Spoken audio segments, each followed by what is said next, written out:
le tu nei ta fo ole ata to a mata mo mo I se talo io vai le tu lo mato tama e mo mo lava ona mato si ya ele vi inga o le taulanga o le loto fa tai I la ofio ono nei as fo a mato wauli a mai lo lofa malo wanga le ele la se mea o ia te mato tama mato te vatu lea I la ofio I le tai au nei awa o mea uma lava o lai ova ia lo mato tua au ana o se leo na e tu I to tonu o mato tangata mato te wha leo atu ai le taulanga o le loto whaafitai male vi inga I le ofio ina ua mato o aunia mai le nei e sofou I lo alofa malo wanga le ua mawai atu le po ma le po liuli sa mato momoe ma malo lo ai au le nei ua mato wala fai mai le mala mafou o le nei e sofou o mea ia te maa o lo wha manatu mai e ia te mato o lo soifua oe o le ala se mea o le matou a vatu I la ofio pe a fai o mea umalava o la iova ia lo matou atua a lea e wha manatu mai e manu fele lei le tai au wala to pepese ma vivi ia I le ofio tama pau a lea o se mea o ia te matou wana o le leo lea matou te vivi ia e ai I la ofio ma wha fo ia tu le vi inga ma le taulanga o le loto wha fetai I la ofio ona ua matou waulia mai le nei aso fou wa e foai ua e whaau popo mai aso lo matou ola au matou nonofo ma au mauai le nei la lolangi e letu mau e le whai fo I mo I matou lo matou atua se ua whaafitai ua whamalo ona o mea le lei ua e tāpena ma e saunia mo I matou mo le nei fo I aso fou lo matou atua ia whaafitai mea uma whaafitai le manavo le ola whaafitai I le ola tulu o lo e whaasoa mai pea le ola lea I aso uma e pei fo I o le tae au nei tama ia matuavi ia oe e whaavavau lo matou atua tama o le au sauni o te tautala I lau upu le ia lo matou atua o se ngā luenga e whai e fua le nei ngā luenga pe au noa malau ofio pe au noa malo nganga pa I o le ala leo o tatala o I tama mo wala awa e mawhatau anau ni lo nganga pa ia afio mai oe nganga pa ia I le tai au nei se I fetalai oe e mori o lau upu ia ai o fina ngalo maloto o tangata e maise o lau e ka le sia male au pa ia I le tai au nei tama ne nganga pa ia lea malau whaunga lea e ufitia I le tangata wana o se mea whainga luenga ia ai fetalai pea oe nganga pa ia e te mori o lau fe au malau upu malau sa vali le tai au ni tau lava ina ia fa nga mai lo leo lo ngutu fa nga yoi fo lo lau fa ai fetalai oi ia I le tai au nei tama ne li ero mato tua anga le lei mai lau fio I le tai au ni a mataina e lau fio nei fa soa fai uina e lau fio ia to e fo ia tu lava mea uma I lau fio ina ia vi ia I peo lau fio e fa vau ai tu mau mai le fatawa I o matou tangata I le nei tai au fauta ma fa manuia le falonglongo fa manuia le sila alo nu le au fatua uso matua fa fine le tino ke wiso le au pa ia ma le au pele le tai au ne ar watu mala mana lo upu ina ia lave ina sianganga mo lo malo ai ole sili ia fa malo si ai le tino ke wiso ina ia tasi le tino ke wiso fa manuia mai lau fio nei por kalame fa manuia fori sunga le lipule male nei au nanga lo matou atua ia I watu lava me uma I lau fio tu mau fatawa I lunga o matou tangata I lo suafa mamalu I lo suafa pa ia I lo suafa lau tele I lo suafa maualunga I lo suafa loloto le suafa lo ia le alofa male alofa muti vale le suafa lea e whaavavau le suafa o matou ali I o Yesu Kristo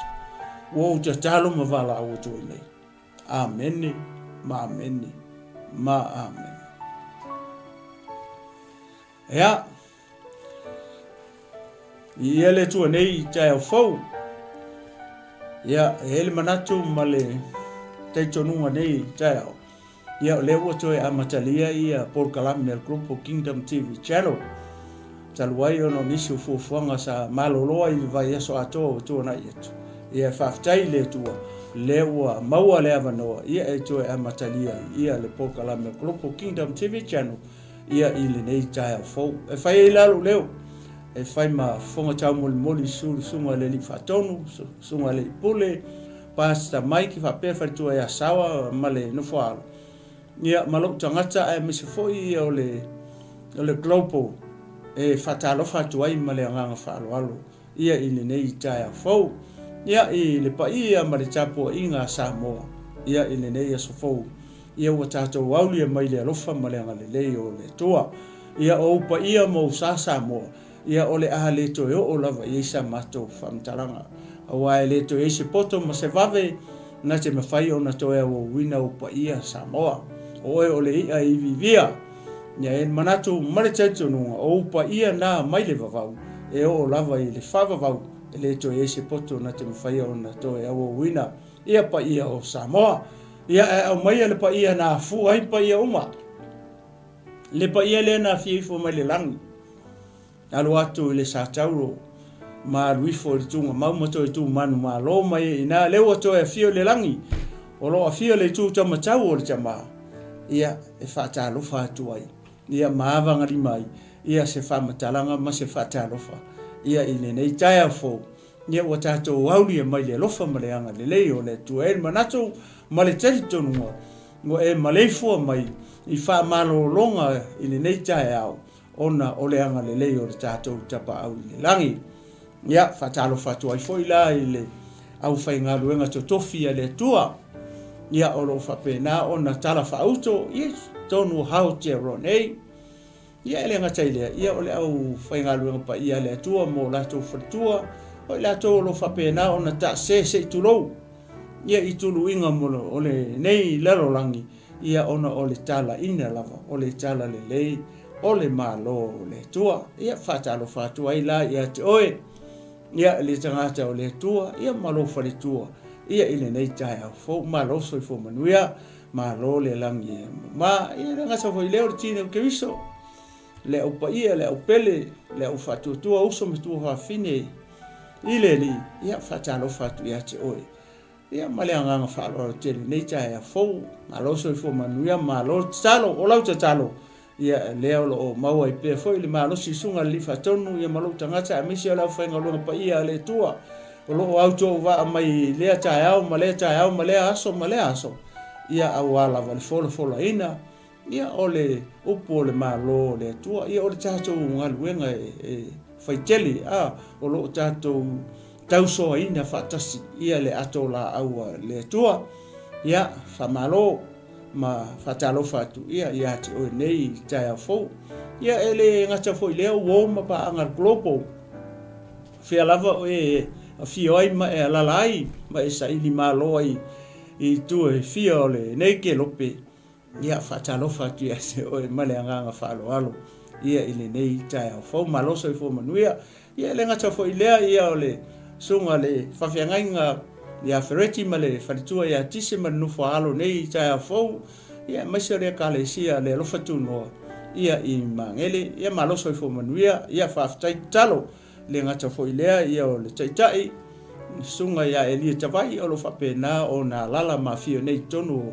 pango Amerika Samoa e manatu male taitonunga ia o lo mauanunga pea le au ina o le masina ia i lau sunga le li taitai po tangata o le tua le tsalo ia ila na whamalolonga le tino ia o le mafaufau ai siri na whamalolonga whaleanganga maua lau tō whale tua ia awa lava le tau singa o le lafu ma moe a le tua ia maloso i fumanuia malo langi ma ia o se whatalo whalea o se whatulima o se whawheilo ai ia i le toe amataina o le tātou porkalami ia i le nei tai a fau le alofa maleanga le lei o le tātou tapa au i langi ia i ele manatu ia o le a tātou Savat Valley lo manu o malu le tai au ona e foi nisi o au na le tua ia o lo o pena mai ia so o foi le nei por kalame ia matu watu ia ile fua ia ile nei foi aso ia maona fuanga mana por kalame ia ole tusi leo le te fia tautala i le tai au ni ole tusi leo Kolosi. Kolosi la no mata upo e tolu. Foi upo mo ia e fangata mai lalu fe pule pe sfulua. Ole tusi ne nei a Kolosi mo lo si la fia. Le au ke siano ma le au fatu tu ma le tino ke wiso i le tai au ni.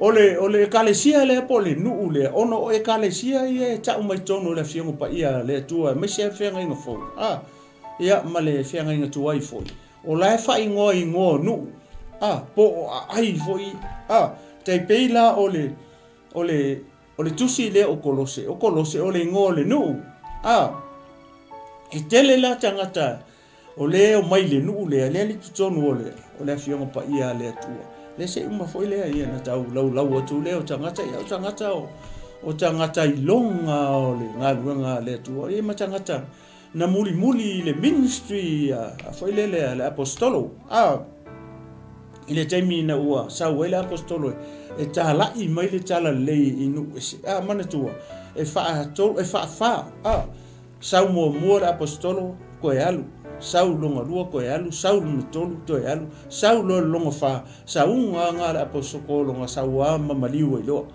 i Roma ai va ai la le kalesia le o le malanga longa lua ale foi le ale apostolo e lua no le te talitonu o ia ele i tu vai ia le apostolo Paulo e a mesela ole no le o Kolose male nu le tusi le i ta o Kalatia o Kalatia nga ui mai e Mose nga ui mai e Paulo i malanga longa lua ale taimi na o tu ua Efeso o umana tu lo o mona pe tome ia Timoteo ina mantu o Timoteo ole tepe malusa na umalona fatino i le mena ina tepe malusa o mailo i amata ilo i le mele ta o Efeso ia na o to si le fia mo ta to fai tau fo ia tu o le apostolo ia fo ile ia Efeso ma nga ia tu nga i Asia ai ka ofi mai lo le nga pa ia le apostolo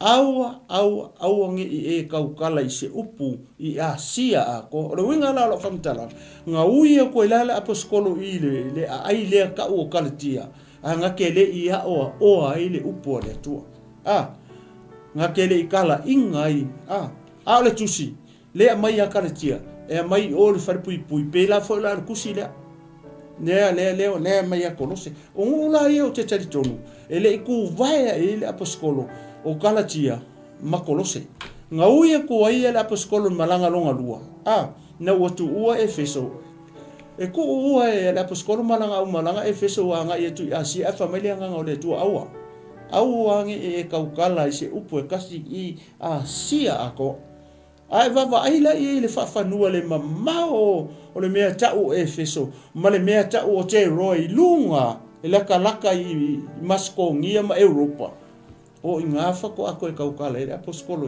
inga ua ia va ai le vision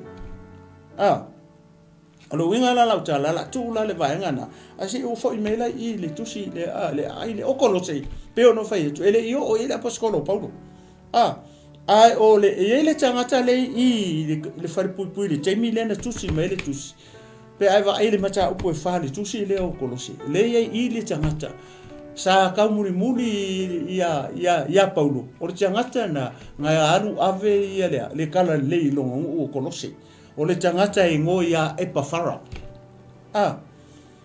o le tangata na o le si tangata o le nuu lea o Kolose le tangata e ngo ia Filemongi Filemongi lenga sola aku ia lenga nga foi sa fai manga au onga le tangata e ngo ia ongo semo o le Kolose fo o so tau mai sa mo le winga la famtaranga de tai au ne manga ia o tusi le i foi le i la wa fai tau ma le mata pe ele ngata ele io o ye le apostolo Paulo ai o tangata nga ave o ka ngaka Kolose o ka ngaka Kolose le sa fe mul ka i le apostolo ora konga le nga o ma ave kala le la ko ule po le ai le o Kolose le tangata le ngo ia Epafara Ale taimi lenga mai le kusi lenga mai mar far pui ko kongu I e ko o lua la kanga mai mar kusi o le tangata e ngo ia tui ko ia maresi kanga kolose e ngo ia ongo semo le kamanga lenga sola ku ia fidimongi o fidimongi o le kolose fo ale wa saule a mai ngor kusi ia masaula ma masawa ise yo mai ilang ko ingo fidimongi ale wa mai le kusi ne wa fa ma fanga mai ai ma te pe o tusi fo e filimon ale ka ua la ngalu o tangata kolose se o tato wola ile mata upo tonu ona e tali tonu le wo fa mata la tu fa pe fo le mo se le mo tato uma e mana ya tato fai tau fo le ala tato te tau mala la tisi le background no tusi e o momori mai fo se fe au mo tato o le winga la fa mata la fa pea o se tara fai tai leo te fai atua a fai o e te sau mai o te sau mai vai lo faleta o le makong o le se loku e le se loku e kele kalesia e le se lotu po yo lotu nei le o tanga lu e tai le tai mi ne o ta fi ta te o ona le tua ai pe o se me fo le winga la fa mtalanga pa ki kilo I tanga tai ka kale o e pa fara lenka muri le aposkolo o ia nga ngalu markala le kongola ngu le ka okolos pa wale mele na fai le aposkolo nga mai ala kusi mai kongo fai pui le nga mai matuko ia marka ko kama on sem ai ko kene ka ngaka le ele nga o pe fara tanga ta lo filimon o tanga ta lo fai I tanga ta kolosi alo winga lo fam tanga foi le e taua tele mo tatou tatou nei o tatou I tono fa o tanga ua fa mala mo ina foi tatou ele atua o lono winga pe o se assignment le mele foi le ia ha uia o lo winga lo fam tanga foi le pe o langa ia ele atua lo ka lo ka fi alu la avea le anga kele loku tele lotu ai o le winga o la taicha whamataranga fo I lele e kele loku ai vai o langa o tangata ele suia ele ai mase suinga o tangata la e kangaka kuwai ia tangata ale fa mai le aposkolo paulo o e ua ia ke riso ua fa fo ua tangata fo o le ua ia ke riso o tangata fo ia ai vai le I totonu o tato watu nuu maritele o e kalesia turou ia le kalesia ma le kalesia o le ata o le mele pita o avatu foi le o le lack o le o inga o le upu o le tua tonu o e kalesia se turou e fa fenga ka kulo o la ia loku ai le o kanga ka fo wa kanga o kanga ala o la ko winga ala o la ko amio ala o la mele ele o suia tangata e se ane me wale nga le suia tangata o ngare ele o sala mo tangata ele o le leile o ina o le upu o le tua o le upu mo o le ministry ai o ane mai Yesu sala mo o mai le malo o le tua alu aku yange sa Yesu o upu e kasi o le message e tasi ina sala mo ia o tau o mai le malo o le tua pe o le winga la na o la taitia whamatala pe o le mele ari tangata lenga fai ka kale o e pa fara ka mino ka mumuri e Paulo e o inga I lope nga whaku apaskoro o ke pole fa awau pe ia le tala ina ku mai ke halu makongu te halu matonu e ave ile ia le tala leima le upo le tu o tangata la le o e pa fara lena sau ai pau ale lo mena au mai le apaskoro ngara kusi lenga o mai ma tuiko ia ma on semo e mai fe mai o fa pui vai le mangi pe o se o ke lesi assignment mo tato foi le ka ke o ka ko ka ke o ka ko ainga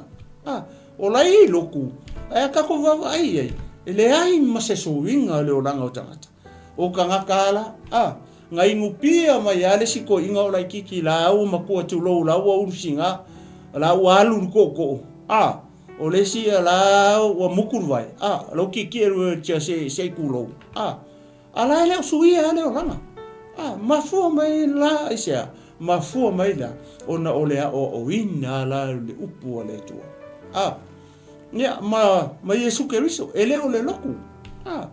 Ele o le ingoa o le ekalesia. O le ingoa o Yesu.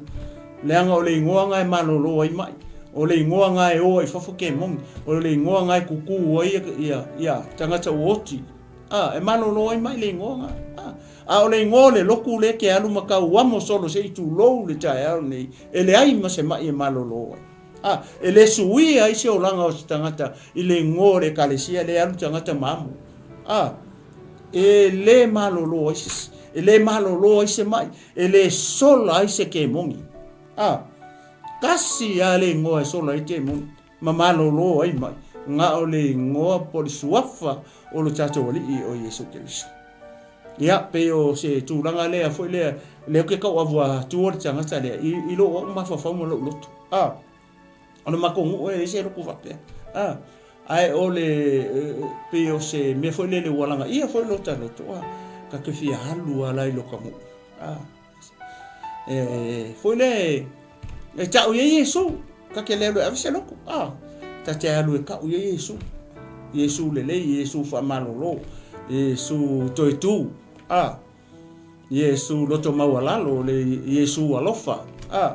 File mu anga malu loto mawalalo anga le ngau ia. O Yesu na le fie lo e tangata. Salamo i mea le lala fai tau atua ia nai foi puia. Foi le tau momoli atua ia le mea leo te tala no atua. I tangata la e feso. Kolosi le la fai tau atua ia i nei tai fo ia vi ia le tua. Ole kolose tolu foi pumo mua la ia la pule ha po fe fai puia la fanga tatua. Mai ole nei a fai ua toi fatu ina o to fatasi makeriso ia o to sa ili i mea o ilunga o iai keriso o lo ti e le tu tamatau ole atua. Ko whanongu whamai, ole nei a whai ua toi whatu ina o tau whatasi makeriso ia o tau sa ili i mea o ilunga o iei keriso o loo e i le tu tamatau o lea tua. O lea la winga le whaswhai tau lea. Whamai a whai ua toi whatu ina o tau whatasi makeriso. O lea la winga o le mana tua o Yesu ngamali unga koe ku. O le fai mai a fai ua toe whaatu ina whaatasi o tau makeriso. O lona winga, pe o le fo ringa mai o le kaukala i tangata foi le uoki koe ku. Ai a fai kaula tala, ele ai. Ele o le winga le na. O le tangata le tau tala i o le tangata o le ola. Ma ku o le kusi o le ave ia kolose. O le tau tala i tangata. O le soifua mar tangata. O le kokongo o le kalesia kolose. O le ale to inga tangata lea. O le ale tangata le fame o tangata. Fai wa fatu ina fatasi o tou make wisi. O lona winga. O le tau tala i tangata. O ia talia Yesu. O le tangata kerusiano. O le tangata faatua tua. O le kangaka. O le lokua i kongo le kalesia le a kolose. O le ko inga kangaka nga whapenga. Ai le o tau tala i tangata foi le lenga maliu koe kupo Yesu no. Le ai. Ele o winga na o le fasifai tau lea. O le tau tala i ate o le te mai moa mai. Ngai ke loku le loku ngai ke ye. Po kolose po fea, po Filipi po fea. Ngai ke loku ai. O le tangata la whapea. Le tau tala i. E o le te mai moa martai au nei. Ia markanga kare kaukala. O le tangata o le ola. O le tangata whaolaina, o le tangata whaatuatua, o le tangata ua ia talia Yesu e ve mali ma whaola, i lau soifua, ma sofa i ola. O le toi ngā tangata na le tautala i eia le whaipu mua lea o le kolose. O le tautala i tangata o le ola. E le o tautala i tangata foi le ua maliu koe kua fia, pauar tangata renga whakingoa le melea, na o tato wali i o Yesu Keriso. Au tangata male maliliu aku i le kingo. Le itunga mau. Le o tautala i tangata na. Le ua atu i tunga mau. O le tautala i tangata o le ola. O le ola i tutono o le kalesia korosi. Whamai nola ia o le whaspai tau. Whamai. Ia o tau sa ili i mea oi i lunga. ia o tau sa ili I mea o I lunga. Whai mai, o iai ke riso o lo ti e le tu tamatau o le tu o whai mua le. Ia o tau sa ili, o le kaukala le ekalesia, all of us. Plural, le whai ipu le. Ia o tau sa ili I mea o I lunga. A whele kei ai. O whele kei le kaimingi. O e lunga po e lalo, o le kaku e le lalo langi. O oe la le tangata whatuatua. O oe la o le tangata wataria Yesu. O oe o le tangata le tonu, o le ke kukongu, le kaku kongu le kalesia ke wiso. Le ala te utala e fo ipulea. Wha maia, ia o tau sa ili I mea o I lunga. O iai ai, lau mua, lau ki, lau ina, pau ngau, lau Yesu. O wheme ale Yesu. O lai nofo le tu tamatau o lon tama. A whele I kako. O le kako I lalo ngai. Ale whama I o tau sa ili mea o le langi I lunga. O iei ke riso Yesu. I whea. I ka whakafa o lon tama. Po le tu tamatau. O le atua lona tama. O wheme le kau ke sa ili ai. O le kau ke sa ili ai lalo ngai. Le kau ke sa ili ai lalo ngai. Mea o le langi I lunga. Aisia, langa le kau ke le yoki. O le kau ke I le tino ne. O le maa nei ele na. O tustu singa le marikusi le nga mai aposkoro mai o whapui. Le nga o mai matui ko. Ia marakako kama o ngasemu. Le nga mai kongu. Ia o ngasemu o tangata kolose. Hava inu. Ai mai le kusi le. Ai whaiko le chapter 5 le pa o kusi kai.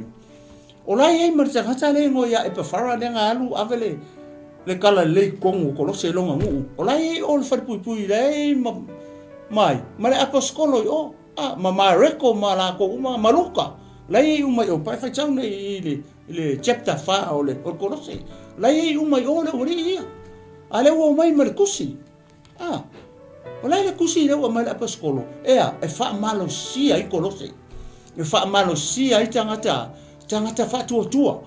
E whamalosia I le tino ke riso. E whamalosia I uso matua whawhine I le ni.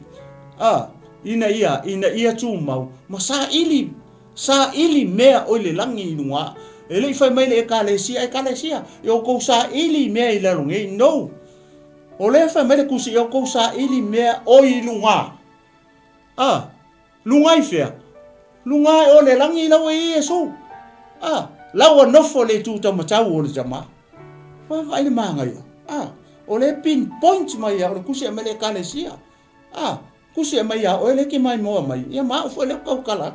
Rea mai ya kolos. O ka kofa o kolosi. Pea ka kuku se saite o le kala lea. Le ma ka kou tangata unu ese. Vai le fo I pulonga lua fa mai. Ia o tau loto lava I mea I lunga. Vai ei. Ia o kako loko I mea oi le langi I lunga. Whawhele tele o tangata. Whawhele tele o tangata. O le kaukala le au keusiana, o le kaukala le au whatuatua, o le kaukala le ekalesia, o le kaukala le tino keriso. Ia makua I go kako sa ili mea oi le langi I lunga. Leo oso mai foi pu longo lua. Ai le o mea ile lalo langi. Tau te loa mea le lalo langi. Ele fai mo au. Mea ngā leo mai tusi mea aposkolo I. Ei, kolose. Ia o kou makua isa ili mea o le langi lunga. Le mea o la ike riso Yesu. Ai au aku ke sa iria mea ile lalo langi le ngi. Fai o ingi mea manguia ia o le lalo langi. That's enough.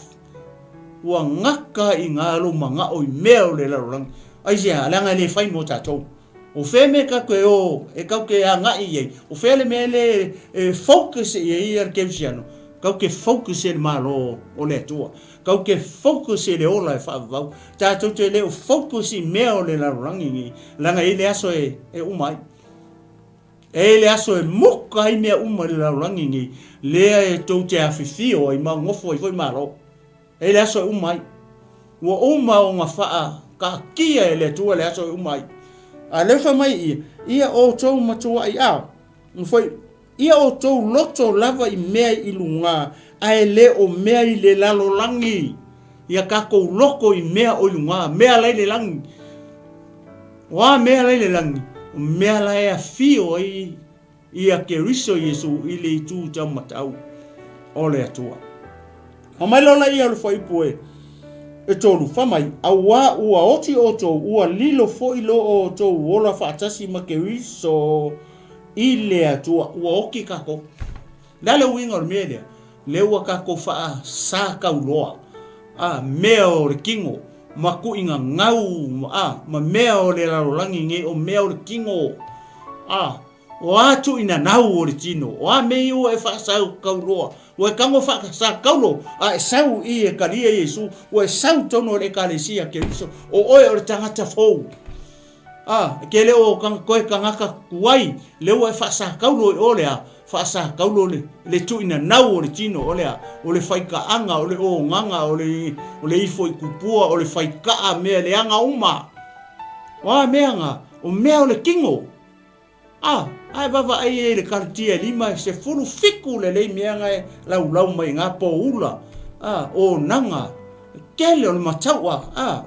kele o kuinga ngau o tino ale famai fa pule e tolu famai ai le o mea le lalo langi famai awa o oti o tou woki o kou o le kanga ka le woki le oti tangata tuai wa e kalia Yesu wa e salamo le wa e oki lo tangata tuai a le wa vea oema tangata fou ia ke riso Yesu vai vela ele foi foi mai awa oti oto ua lilo foi lo oto ola fatasi ma ke riso ile atua woki oe afifi oe ile alofa tu noa o le atua lesa ia Yesu Keriso le ala o manguia I loa oe ma mai kako le au kesiano ma le au fatua tua I le tae aone ia koe whalongo le la saulo I lalo foi po fa pe fa ali mai Keriso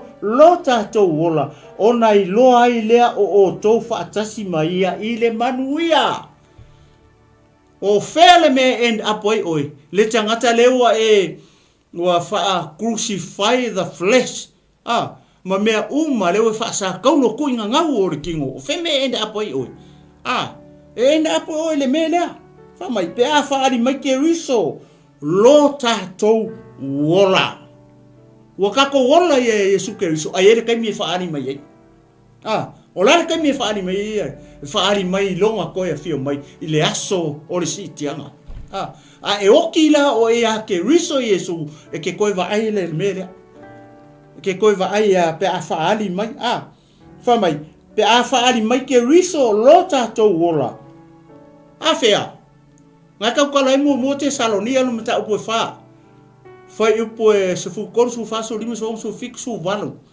kau wale end o le chapter 4 o le te Salonia mo te Salonia mata upo fa nga fa mai fa mai mua foi ona toi tutu mai o oti o ya Keriso Yesu fa feta ngata oki ele o ya Keriso Yesu o le kalisa o e kele ku mai le toi tu la nga nga oki o ya Keriso Yesu ale fa mai I le fai o le fai pu ona I loa ai le o tou fatasi mai I le manuia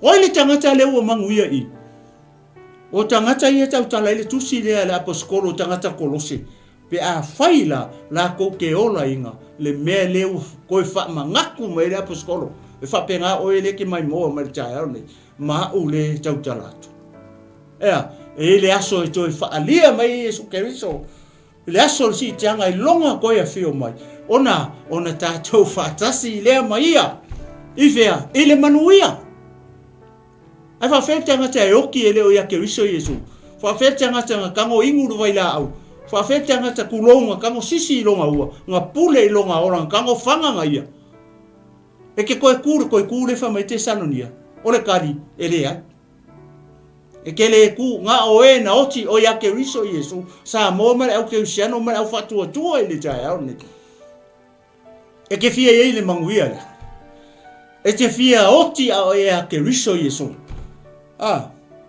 le vai ale mangingo le fo ipule ia vi ele tua a mai sau paki e vi ele tua ne ja praise the Lord fa solo mai lo le lalo sa mo ka ke fia ye ka ile me le ka ke fia ye le manguia fa tasi ma ke riso ai fa fefea pe a fai ka ko kele mo ko isa ilia mea ilunga mo ka ko ngau I mea o ilunga o longa winga a fa ani mai la ia ke riso Yesu po le tato wola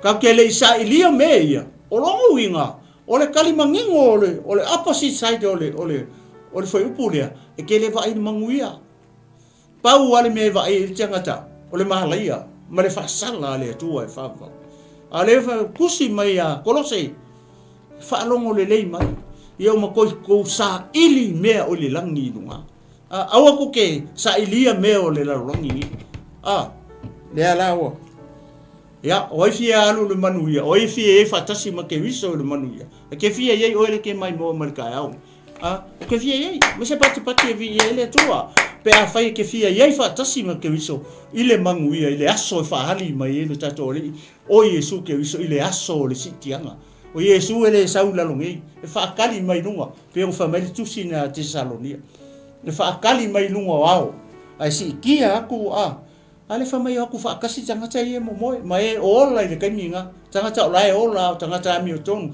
o tangata le au na ile tu a fai o si kia nga o song is kamingi o le ko ke au nga ile tu ka ke le mo tangata le mo me kunga ma le ai ko ke o fa kasi fa mai pe o le emo le mata suia fa fo se o tatu tino o ele ke mai mo mai o ele ke ola mai au le ke sa ilia mea o le langi lunga mari tanga ngai sa ilia fo la mo me tunga mau ka ke o fa kasi la ele fa pe ese special flight o ko le ola se kulo le e o fa kasi mai la to le mo mai o le fa me mo fo o to tu mai o oti o ya ke viso isso pa mai lo la ia fo ipule lima o le nei ia o to fasio tia o to tino o le la lang o le melai mea ia le pengo fa ko ka ko le ko ke o le kingo ele o tau tale tanga ta foi le wa oki ko ku mai le ka kala le kala ka kusi nga mai le kala sia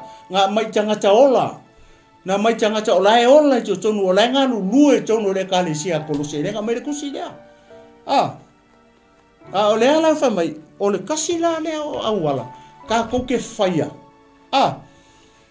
ina meia e lua pe tolu meia le tau fai ko pe fa mtala nga foi lele ia mo ka ko martino ke so mo fa tu e le tai wa o le fesili fa fe o ka ko la nga le ko ke o le tu fa fe na tatu sa ilia ia mea o le langi nga mo ka ko ngau I mea o le langi awongi o ka ko ngau I mea o le tino le ala fa makala mai lo la e foi pule o le memo mo le fa mai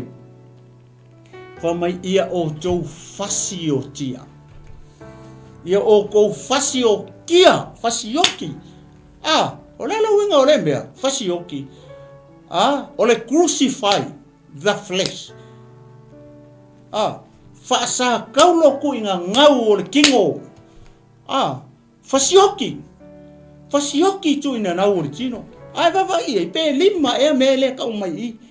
Le fa me fo ipo lima, fa mai ia. O le nei o tau fasioti, o tau tiu tino oi le lalo langi. Vai, langa le kau ke o le kingo le lalo langi ngi. Alal me lewa kusi me le apostolo Paulo I a Kolose. Kolose, le tino ke riso le au pa ia. Uso matu fa fine le ali le tai au ne. Langa le kau ke o le kingo.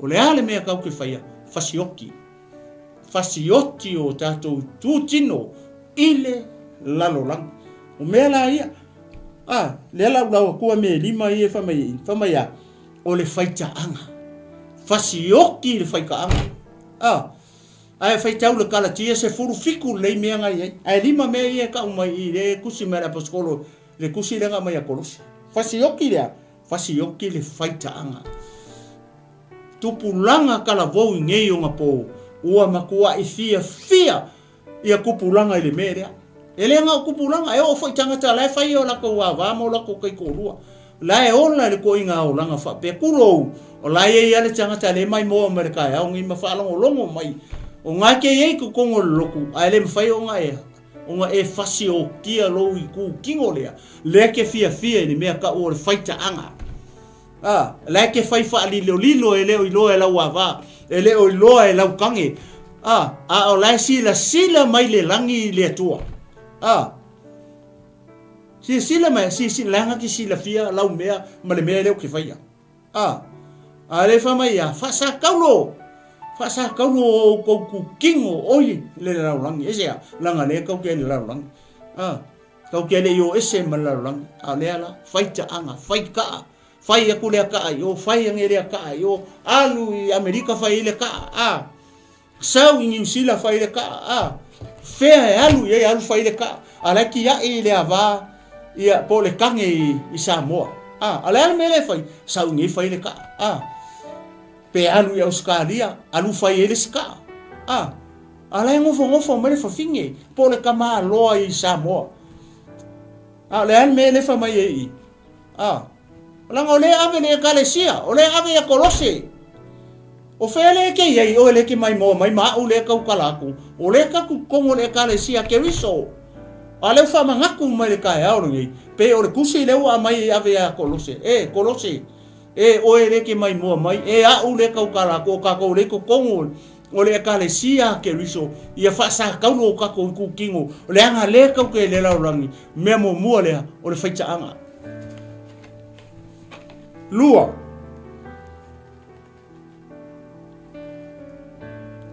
o le amio le anga kele ko inga amio le anga ia ngai ke sile fia oi o le foi lo ai malo o le kusia ko lo ulima ai o te fia ta watu upu le ko kongo le fiongo pa ia le tu o upu le ko kongo le kusia la paskolo nga o mai matuiko o maongo semo avela le ekalesia le fe I korose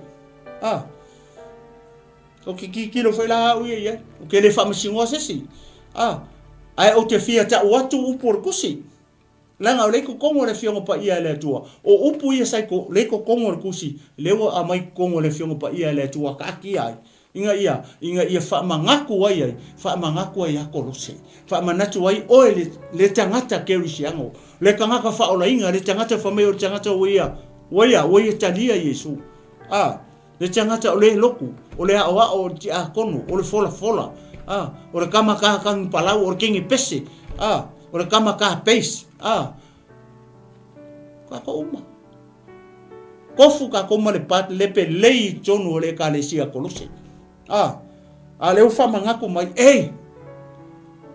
fa sa kaulo o ko ku kingo ma mea la ia o le fai anga fai boyfriend fai girlfriend na le ai ke ka ma ngarue ale mfaingo nga fa sa kaulo on media male a mio le anga lua me kolu ole si mele fa mai o le fa mata itu o le ala winga o le mea ta o le fa mata itu sa mo le o kele o le makua I kele o le mea ka o le fa maka iku ke mingi o ai ko inga malo makua maka maiki la iki wala ko faian mele fe mele kupu ni mele le kupu kongo ke fongi le kupu kongo technology le o kupu ni mele o fa maka iku ke le loa ko ai o ie le poku ala maka kamiki ala ko ke fongi me le anga ma me vale ala I kong me ala le ta o le fa mata itu a faila o se ke usiano le ke fa longo mai ta nei o le ke kongo le kalesia kolose le ke kongo le kalesia ke riso le o won mai ya le mele o le fa mata itu ya langa lewo vale poco vale generation le o tato I maka ukia o aso ia a kaule le upu fa pe foi le tu lo o le mata itu por fa mata itu ele I kupu kele ngā o po ngā kupulanga le ua pasi aku ia ka ke whaalonga I isi ngu laua iartanga te whapenga langa mio so wa fo kama o ai mai o langa mio ala le fai kulo o le makai e lo uma e ko kai ko fuale le ala la fanga makanga ka whape mo ai tulo sa mo ngi ka e le upo le tua le ka fi fa makala ku ma fa pupula tu le anga kupulanga yaso ia ma le anga kupulanga yaso ngi wa ka ko ye wa fai ka maki wa le ko o fa fo ka maki ma o a fele we le we ko kongo le we kongo ke fongi fai ma ai ke fongi era fanga wa es ka miki ke poko le fai o me anga ai le lora maka I me anga o la tulo o la maka I ku me le anga le ku ia vi ia le tu le si me le ka kala mai I fa mai o le tu ina nau le anga kele ko inga ngau le anga kele ko inga ngau le kasi ale fa mai e le si ko inga tu ina nau le anga fo le le wa kwa o kama la kwa e fia fai vai le skama me anga ka o le tu ina nau le anga ke lua manga o ke lua feo I me skama fai o le kengi se kulo e manga o le fia manga o ke lua feo I me skama au lua o e manga o ke lua feo I me le si kengi hoe vai me o le tau o le tu ina nau le anga ua mu loko ngaka le fe ma na o ai ke mo ba fai tau le roma mua fa me ua mu loko ngaka ile manga o ko le si manga ua mu fa me o pe o le u a me a asa le loto o tangata io vai ngara ia le fasa kaulo me mo le fasa kaulo fasioti fasioti o tino fasioki crucify our bodies and its flesh and ia makui ngau ia va vai me mo nga me la lo fa me lo le fa mai o me ia o mai ele to asao le tua ie le fa longo e vai o me ia e o mai ele ko asao le kua o kangaka ie fa ia me ia me ia ngo ula ko e lima pe o ngo le lunga I o ila ko ngua le fa ka o le foi pule fai la o e so fuma e ola I me ia pe o me ia le fai ka anga o le ami o le anga o fa maka I ko ku ngau le anga ma le maka pe kasi nga me le I ale fa mai o le maka pe o le I foi kupua ale fa mai o fai mai o mea ia e o mai ele to asao le tua I le fa longo fai la o e ma o mata to le fai me ia li mai pe o longo wingo me ia e o mai ele ko asa o le tua ia o e ma o mai ka ko ai sia le anga o ka ko le fa longo o ka ko le fa longo o fe o ka ko ka ringa fa longo le upu mong o mena le tupu I le vai nga le pe ma ngai o kusia la paskolo paulo o le si vai nga le o to foi na o to sa vali ai foi ana mua o to no foi sa ko olai sa ko ngofo I me anga mua sa ko olai sa ko ngofo I me ia me ia ko lifestyle anga mua sa ko ngofo I lungo me ia ko kere yo esi fa melo le foi po evan ona po nei ia tu ese ai e o to lava o nei mea uma o le sila mene o le mea mo fa mai o le fasioti o le mea longa rua le fa mai I o nga pongi nga ese pongi o ka ko nga re ka ka le foi pu o ona po nei now o nga pongi o le aso nei le o e fa longo mai e mo ka kala ko i foi au ia le nga o le o aso nei le o ka ko le ka kala I foi pu o ona po nei o ele ke fa longo mai o ele ke mai mo mai sila mai le kai aungi o fo ile o ke kau kala ku ai ia fa longo fa le foi fa mai o ona poni ia tu ese ai o tou lava o nei me o le ara ka ko me fai aso ni o ka ko ku ese me mo le fa mai ia fasi o tia fasioki a le mea longa lufa mai ku ese asia ku ese mea mai anga mua ku ai le anga ku pulanga ngai mane taimi ne o tato ye e kale sia ke so ku ese mea ngo lau unga ku e i lunga le fa mai o mea e o mai ele to asao le ia vi ia le tua ia nei ma ngai ia to ese ina e o to le tangata tuai to maano mio o le ma ngai ia o fasfai kaule mai le foi upu mua le foi upu e iva le o tala noa tuai i le o langa tuai me ia sa o lai o ko ia songa mua le o fa matala mai ia fasio tia to ese mio ia ma ku ia manga mai anga mo o le ale to inga tangata le kau kala i vai ngare o le tangata tuai o le ale mele fia tu ese o le tangata tuai tu ese tangata tuai o le se fia fa ofu la o i tangata tuai fia fa ofu o i le tangata tuai fa longo vola i fa mai ua o tau o ofu i le tangata fou ua o tau o ofu i le tangata fou o ai le whakakau i le fasfai kau lea o tangata le ko kongo le kalesia o upu ia foi mua le foi ipo iva it's a warning o le lapata inga o se wha maalosi o se toi wha manatu ala apostolo Paulo i tangata ia i tonu le kalesia i le ko inga o langa le sa ola i anga mua ai le kali ai e su mau mai tu tonu le kalesia ke viso i le ngu le ka o kolose le o ko remind mai le kalesia kolose ku uma meanga o le kai me faalia mai ele lo tato ali o Yesu o le ola ona tato faatasi le mai i le manuia ai fai ele ku ua o koko ke o sa ilia meo le kingo ma meo le la rangi o longa winga fio mai le tato ali o Yesu Kristo le ola ka ko kele ye le manuia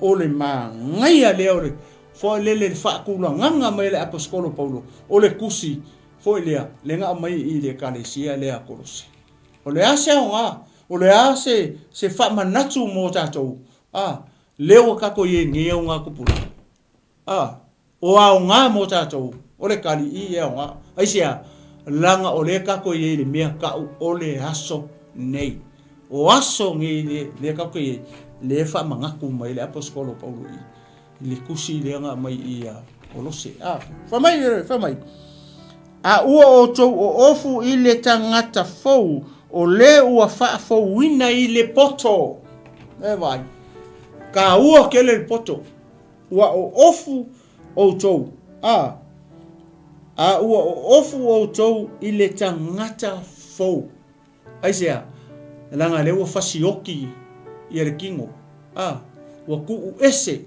mea le anga uma makuinga ngau le kingo le asa tatou faia ale ala fa o fulo ka ko ile i tangata fou e vai le mangai e ke o fa mele fio pa ia le tua o le o ia ke wiso o tangata fou ia o le fesili le kai angi o ia ke wiso Yesu faila o e ke tali ya Yesu fa pe o tangata ngai ke ku mau ia ke wiso Yesu o no winga ya ngai fou waka o everyday ya so uma fa melola ia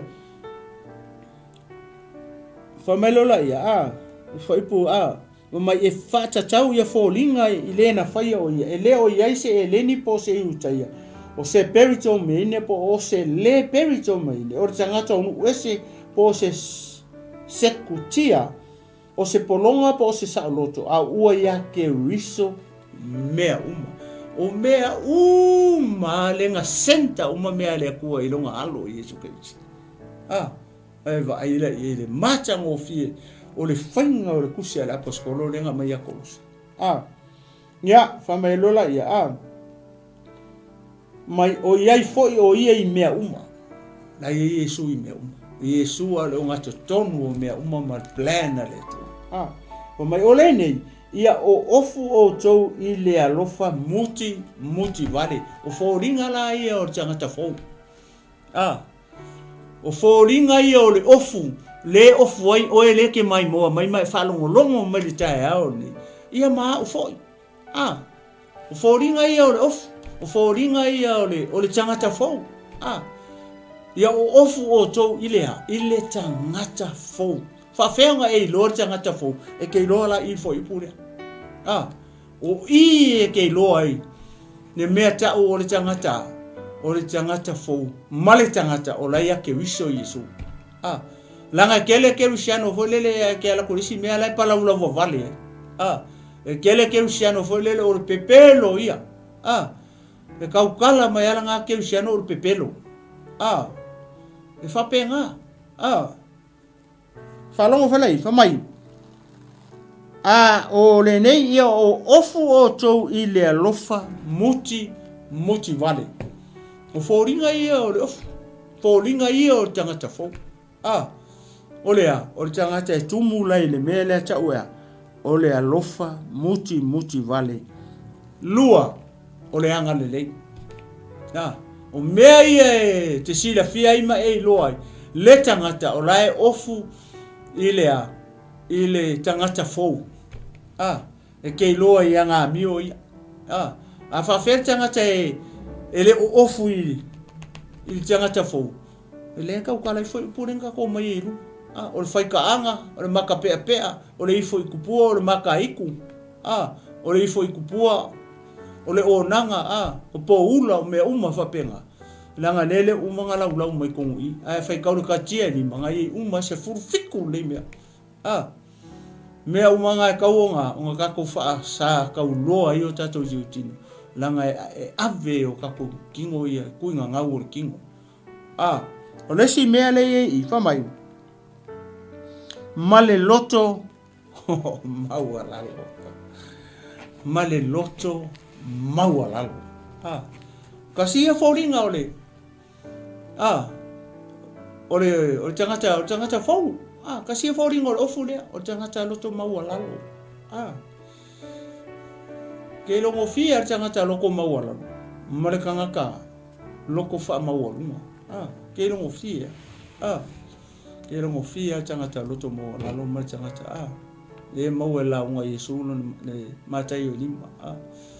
Me amu ia loto maua lalo. Eva aile la unga nga Yesu. Maka sungu ia le akua le loko ranga. Amu ia loto maua lalo. Amu ia loto mama. La to te lo atu le tua. Vea fo I la to matali I mawhawhine o le tua. O le loko. O le loko wha maangalo. O le loko mama. O le loko maua lalo. Whamai a Yesu. Na te maua le wala au Yesu I le matai o sifuru tasi fo I po lu sifuru marewala. Ai wala au Yesu. Ia oto mai oto uma e tinga ina. Ma mawhatia I avena. I avenga. Ia oto o mai I atia. Ia oto wa moina la wamo. Ia oto wha o mai atia. O le loto maua lalo. Maleanga malu. I am humble and lowly in heart. E vai. O ai kau ke maua mai. Kau ke maua mai Yesu. Whawhenka koe lo. Le ka ulunga I. Le ka ulunga I. Ao ele aso e whaali mai ei. Lo tato ali o Yesu o le ola. O ngā halea. O ngā kako whaakasi e mai ia I le mangia. Ale o oso mai lalo I foilele I le ofu le o ofu ai. Le tangata fōu. Ale sa welo ko mawala. Ngā o Yesu a kau ke mau ere mea ka o le loko maua lalo mongi ia. O le tangata. O le aso ua loko maua lalo. O le aso foi ua loko wha maua lunga.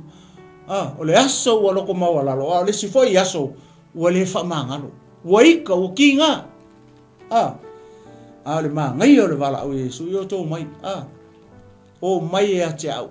I o tō wha o mai i a te au. Imitate me. I am humble and lowly in heart. o ai kau ke mau ai o ai kau ke whakaikai kau ke whakaikai a Yesu au ke whakaikai e lesi tangata au ke vai e kulo lesi kango whakaikai ai ke le loa le ai ke le malama fo na tangata na e sau keu mai langa loko mau alalo i luma ai luaku i ol fale o ka se le loko mau alalo fingi e o e fanga sole sunga mele mele se o fakulo e mele mele mai do vai ai a sau i luma o tangata o ka se ma ngai o longa loko le mau alalo ai a olo mar fingi i ol fale a vai de fanga o se fingi pe o le fanga o se polonga se ku lou le kai au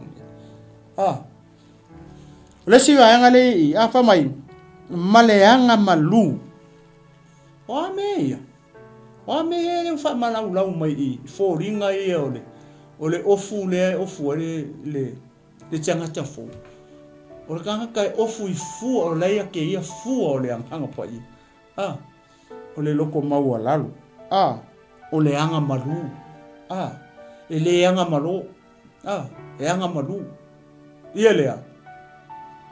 ia le tangata ua faa ofuina ile tangata fo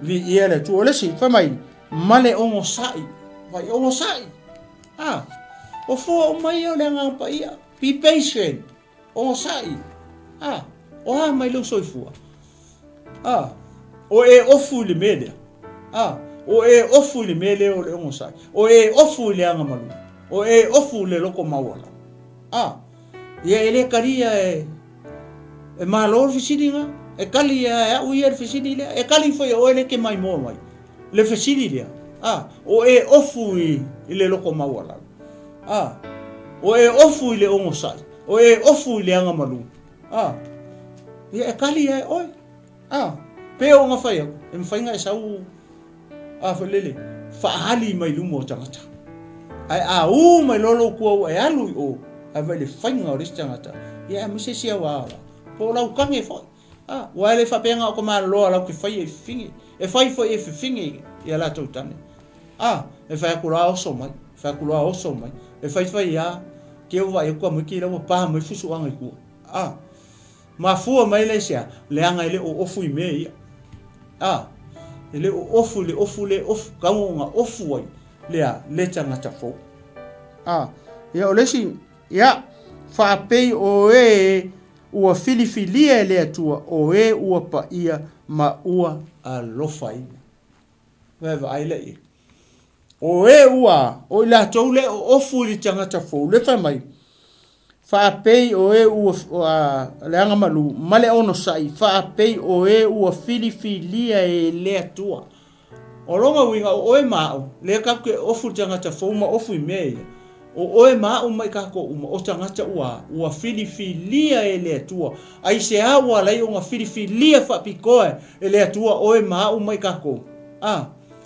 ale fa me fa fai ka ule ai se fa pei o ua filifilia le atua o ua pa ia oi o ele ke mai mo mai ma o le tau tala tu mai tato uma o ro ka ko o ofu le mere olea o tangata fo o le anga malu o le loko mawala o loko famanga o le alofa o le ngosai o le fide mu langa o fu uma nga o le anga pa ia e mal le nga ia o le mata alofa o le anga lelei o le anga alofa o le anga malu male le nga ia real me la le chau e pa ia o le tangata pa ia o le tangata ua filifilia e le atua o le tangata pa ia le tangata o le ua ofu i le ofu lea o le tangata ua filifilia o le tangata pa ia ia vi ia le atua ia i le nei taia fou ia o le fai unga na o le mata upu lea pe ona o tala noa atua i nei taia i le kusi lea neu au mai le apostolo Paulo lenga mai male wali e toe fa manatu mai la ile ekalesia a Kolose ia leolanga o le tangata o le ekalesia ia ngau i mea o le langi i lunga. Aua nei o tātou nau i mea leile la lulanga. Aisea, le anga i le las i mea leile la lulanga. E le aso e mu ai, e le aso e liu lefu ai, e le aso e ai, e le aso e muta ai, e le aso e ngata ai. O le ale mea kau ki sa ilia, i o tātou sa ilia le oa i le langi i lunga. Aisea, alanga le famele fionga pa ia le tu, e le o i se monga, e le o i se nga oi. Ai fa fe me i o fa putu e tangata i lalongi, ma sa ili alu ele malosi o tangata. Ua ngau i mea o le kingo. O le si tangata ia nga o ku inga ngau o le kingo o la fie ia. Ai ka rofa, le famele fionga pa ia le tu o pe o le mele mo fai o mea i e o mai le toa sa o le tua i e le whalongo a whailea o le te whalongolongo mai le tae au le nei i le upu ale tua o le ale mea kau ke whai o le fasioti tu ina nau o le tino i a tu uese o na alea a ia tatou wola la i te tangata fōgia o lea anga malu, o le ongo sai, o le maka rofa, o le file mu, o le rofa. Ia o ofu ai le atatou. O le ofu ngai ofu mātangia i le mea tau, o le tangata fō. Ia tau ina ia whamanuia mai le tua i lana upu, e nei taia fō. Se upu o le atoa, se upu po o le tautamari i lau whafonga sa moa i taia au ne. Ia anga le tu le tua. Whaatoa tu e langa pa ia. Ia ne nei mata upu i lau fina ngalo mo tatou loto i tae au. Ia la tatou whai u i se te talo. I o vaile tua no matau ta maa. Ua mai anei le ngā ruenga e le atoa toa ale tangata. O te talo leli i e lafo ia tu ia i lau fio. E te whaatoa, e te whaamara malama. Ia ayu fina ngalo maloto lo nu mauta ngata lo mato atua. Ina ia lave ina se nganga mo lo malo. Sili o na famalo sia le tino ke riso. Ina ia tasi le tino ke riso. Tama se upu o tau tala ye o le tusa malau whafonga i le tae au ni tama. Whama ngalo mai au o lau o. Aia, fo iatu me umai lau fio. Ina ia vi ai o e nei masa uma se o atu i le whaavavau. E whaavavau na.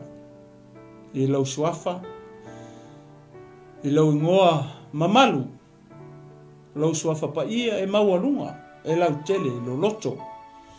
Le suafa lea oro i ai le alofa, oro tumu i le alofa, e muti vale. Le suafa lea oro matoali i o Yesu ke riso, ua o te talo mavala, au atu wai.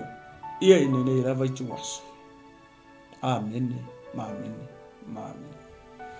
Ia le tua nei tu la leso. Ia mai a teo nei le tunu umalo fomu folu. Ia o te whato whatu sa mo nei tu la leso. Tō whasoifo sa mo.